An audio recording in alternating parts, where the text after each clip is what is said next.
I grew up in the 90s and enjoyed the excellent Nickelodeon cartoons that were on at the time, but I was also exposed to reruns of cartoon classics like Looney Tunes, Tom and Jerry, Pink Panther, and many more. I love cartoons, I still watch cartoons when I can, and I have the utmost respect for animators. Jeremy and I met at school and we had to take an animation class, and let me tell you, it's fucking work. Granted, we were working on digital animations, but I can only imagine how much more work it is to create hand-drawn animations. Developed and published by StudioMDHR Entertainment, Cuphead is a run-and-gun style shooter released for PC and Xbox One in September 2017.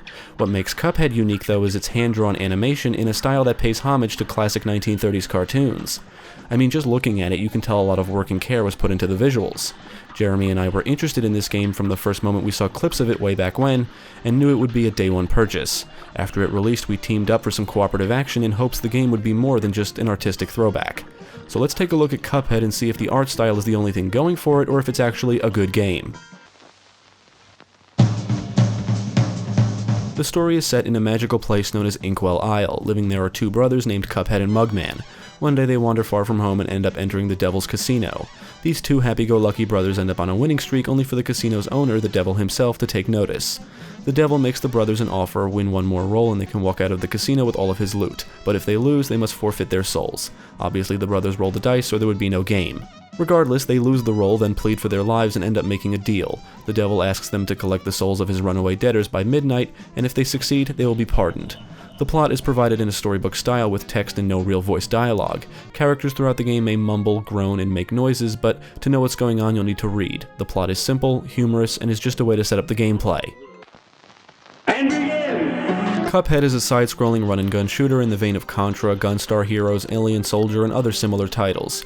You can run, jump, crouch, shoot, lock yourself in position and aim in any direction, dash to quickly evade on ground or in the air, and parry anything that's pink. If the other player dies, you can parry their ghost to bring them back to life, but you have to be quick before the ghost floats off screen. You play as Cuphead, or Cuphead and Mugman if playing cooperatively, and run, jump, and shoot your way through 4 worlds, each with multiple levels. I would say Cuphead is really more of a boss rush, but there are several run-and-gun stages. The run-and-gun stages have you running and evading enemies and projectiles, collecting coins, and just trying to make it to the end. These stages can be very difficult and contain a lot of trial-and-error gameplay. You get hit, you lose a hit point, you lose all of your hit points, and you die. You die, you have to restart the level. However, the difficulty is fair. If you die, it's usually because you messed up. Memorizing the level layouts and memorizing enemy movement and attack patterns is the key to making it through these levels unscathed. The coins are what's most important in these levels because you can spend them at the shop in the hub world, otherwise known as Porkrind's Emporium. You can purchase new attacks or charms which grant you special abilities like more hit points at the risk of reduced damage, automatic parrying, and one even lets you turn invisible when dashing. But coins can also be acquired in the hub world either by finding them hidden in various spots or by talking to NPCs scattered around. You'll also find mausoleums where you need to protect a magic vase from an onslaught of ghosts. If you manage to do so successfully, you'll be rewarded with new super attacks. I guess you can say there's 4 hub worlds, one for each actual world. When traversing the hub world, everything is viewed from the isometric perspective and you're free to roam anywhere you wish. You need to defeat bosses and run-and-gun levels in any order you wish to be granted access to new areas, but you can find shortcuts in the hub world that allow you to skip levels, I guess. But why you would want to do that is crazy because the gameplay is just phenomenal. Even after dying repeatedly, I was always eager to jump right back into the action. This match will get red hot. The run-and-gun levels are cool, but it's the boss levels that are the real highlight here. Whenever you approach a boss level, you're provided the name of the boss, the quote-unquote episode, and you can choose from 2 difficulty modes, simple and regular. Once you complete the game, you'll unlock the expert difficulty mode where things become much faster paced. The first 3 worlds have a handful of bosses to battle, and the final world only has 2. However, the second to last boss has you participating in a game of sorts where you roll dice, battle several what I'll call mini-bosses, and need to make it to the end of the board to battle the actual boss. All of the bosses have various phases and attack patterns that need to be memorized if you want to survive. They all have attack patterns, but their patterns of attacks seem to be randomized. For example, they may fire this attack first and that attack second, but if you have to restart the battle, you may notice they change up which attack comes first, second, and so on. It's a great way to keep you on edge, and you always have to be alert. Some boss levels have you flying a plane where you can fire machine guns, and later on you can also fire bombs. When in a plane, you can still parry and even shrink down to move faster and dodge attacks quickly, but the range of your bullets will be significantly reduced. You can always enlarge yourself at any time. These levels are basically shmups, but they manage to fit in nicely and are a great change of pace compared to the standard run-and-gun boss levels. You can switch between 2 attacks at any time during gameplay, and you can decide which 2 attacks to equip in between levels. You start with the Mega Blast weapon, which is a basic rapid-firing attack. You can eventually buy and equip a spread shot weapon, the Chaser, which is a homing attack, a charge shot, the Roundabout, which is like rapid-firing boomerangs, and there's even a Lobber, which does a good amount of damage with a slow rate of fire. All of the weapons have their ups and downs, and you'll probably have your favorites, but sticking with only 1 or 2 weapons is not ideal. Most of the weapons are best used in certain situations, and you'll quickly realize that after dying repeatedly because you may not be equipped properly. A weapon like the Chaser will always land attacks, but doesn't do a lot of damage, so it's like a risk versus reward system.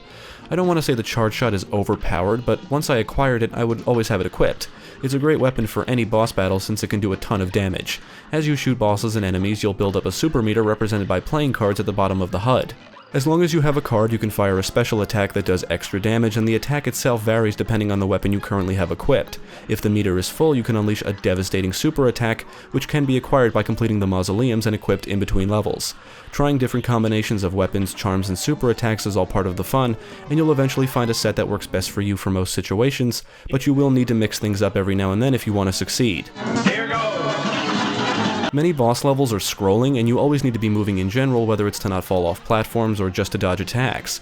The areas can alter or transform during different boss phases, so you'll always need to be adapting to changes on the fly.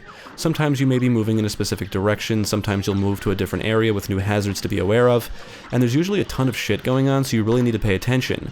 But adapting to change is all part of the game, even the battles themselves. Each boss phase is usually very different than the phase before with a whole new set of attacks, so you need to be prepared and even ready to die if it's your first time battling a specific boss. All of the bosses look silly, have silly names, and can kill you in a matter of seconds if you're not careful. You really need to master the controls to be successful. One wrong jump or not dashing or dodging in time can easily result in you taking damage, even dying. Before an attack, the boss has a tell, which is like a warning that they're about to attack, and after you realize what the tell is, dodging becomes much easier. Obviously, when you first battle the boss, you won't know any of this, so it becomes a trial and error process. Now, while the difficulty is fair for the most part, some deaths will feel unfair, usually due to the environment or the sheer amount of action on screen. During some boss battles, parts of the foreground can obstruct your view, which is really a no-no in a game like this. The gameplay is very fast-paced at times, and when things like attacks or anything that can harm you are not clearly visible, that's just not cool and usually lead to you taking damage. Furthermore, when playing in 2-player, it can be very easy to lose track of your character. With giant bosses, busy backgrounds, bullets, and other projectiles flying in every direction, the screen can just become way too hectic, making it easy to take damage or die just because you can't focus. It doesn't help that Cuphead and Mugman look very similar, with the most obvious difference being their color. These issues are easily forgivable though, since the gameplay is so much fun, and just prove that Cuphead isn't a perfect game. Cuphead does offer a good amount of replay value thanks to its fun and fast gameplay, memorable art style, and its scoring system. At the end of each level, you're provided a letter ranking based on your performance. If you're one who loves going for high scores, then Cuphead should be right up your alley. You're scored based on time, how much damage you took, I think how many things you were able to parry successfully, and super meter, which I think means if you used a special attack or multiple. Basically, you want to beat the bosses as fast as possible without taking damage, parrying whatever you can, and using your special attacks to achieve the best possible scores. You can earn a pacifist ranking by completing the run and gun levels without firing a single shot, and that is a challenge. Now, the visuals are absolutely incredible. Cuphead perfectly captures the 1930s cartoon aesthetic, and the entire visual presentation is just jaw-dropping. It's jaw-dropping because you can actually see the amount of work that went into each and every little detail, from the watercolor backgrounds to the actual hand-drawn cell animations. You'll always see a film grain with white spots accompanied by the sounds of crackling that gives off this whole old-school cartoon feel. Whenever a level starts, Cuphead pulls up his pants and Mugman takes a drink from his head, and it's just adorable. The backgrounds are full of little details like characters jumping up and down, sitting at tables, and waiters walking by during the Ribby and Croaks battle. You can see mountains, farms, and fields in the parallax scrolling background during the Hildeberg battle. When you battle Werner Wernman, you could see the eyes of a cat peeping through the holes from behind the wooden wall, only for the cat to come smashing through said wall during one of the boss phases. The audio is another story. You've got your classic cartoon sound effects that should put a smile on anybody's face, but the music is on a whole other level. The soundtrack is full of these fantastic, catchy jazz tunes that are not only memorable, but perfectly capture the 1930s theme and feel the game is going for. The entire presentation is downright amazing. On the technical side, the game ran smooth, but there was definitely some bugs. At one point we both died, but the boss battle just kept going as if we were still alive. And we're quite certain you cannot beat the final boss battle if playing cooperatively, and one player dies before the second phase starts. At least we couldn't. When the phase starts, you're supposed to jump down a hole, and if the other player dies, when you jump down the hole, the camera doesn't follow. We were forced to restart the entire battle. Hopefully, the developers will iron these bugs out with patches. Cuphead is an incredibly fun experience. Many run-and-gun games are known for their difficulty, and I enjoy them, but I also go into them expecting to lose. I did the same with Cuphead and had a great time. But Cuphead is special. In most games within this genre, after constantly getting killed, I'll eventually get frustrated or annoyed and then just give up and move on to something else. But with Cuphead, I always wanted to jump back into the gameplay no matter how many times I died. It took Jeremy and I about 4 days of several hours of playing to beat the game once, and we're only disappointed that the experience had to end. Cuphead not only perfectly resembles cartoons from the 1930s, but it offers gameplay that's fun, challenging, and addictive. Each death was a learning experience and gave us a reason to replay through a battle and admire all the visual details, while at the same time enjoying the excellent music and exciting fast-paced action that just never lets up. I would recommend everybody play Cuphead, and if you haven't played it yet, well, what are you waiting for? If you don't like run-and-gun games or side-scrolling shooters, well, that's really a damn shame because you truly are missing out on an experience like no other. Yes, the cartoon visuals are what lured me in, but it's the gameplay that got me hooked. Cuphead is not just a generic side-scroller with a beautiful art style. No, it's an incredibly fun and challenging game. It's one of the greatest run-and-gun games we've ever played and is easily one of the greatest games of the generation. I really hope the developers work on some DLC, even sequels, because I would love to see more of this beautiful art style and see what kind of crazy situations Cuphead and Mugman find themselves in future titles.